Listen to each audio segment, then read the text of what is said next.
to Let's Talk Anatomy with your host, Soshi. Here we have Dr. Z going to talk to us about the deglutition. Let's welcome Dr. Z.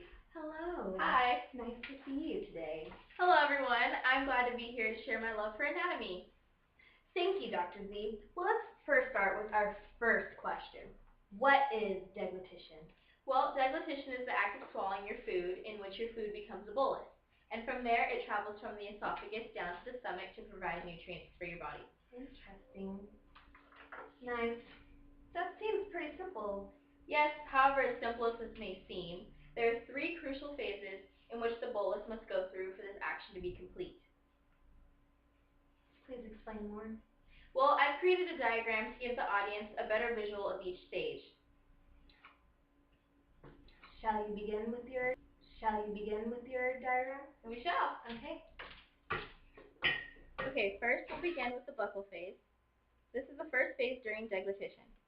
We use our teeth and saliva to chew down the food, and it's moistened into a small size which can be easily passed from the esophagus down to the stomach.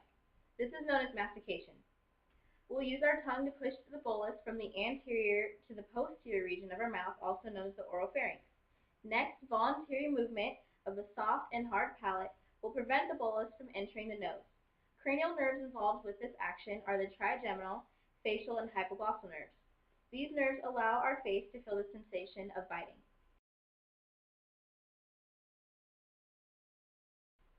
Our second phase is the pharyngeal phase. Upon reaching the soft palate, the nasopharynx is the upper throat behind the nose, where the soft palate separates the nasopharynx from the oropharynx. Tactile receptors, or mechanoreceptors, have a sense of touch for the oropharynx. The bolus reaches the pharynx, and involuntary swallowing occurs. This is stimulated by the swallowing center in the medulla oblongata.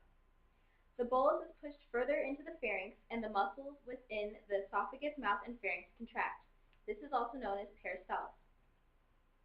The epiglottis is a little flap of skin that prevents the bolus from traveling from the trachea into the lungs.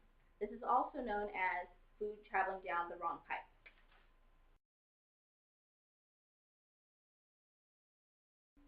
Lastly, we have the third phase, known as the esophageal phase. The bolus is now entering the esophagus and pushed down towards the stomach. The esophageal sphincters prevent food from being regurgitated.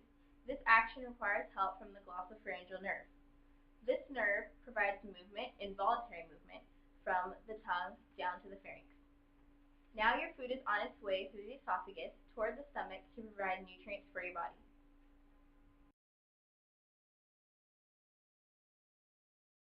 And that's all I have for my take on deglutition, so thank you for having me today. No, thank you for coming on too.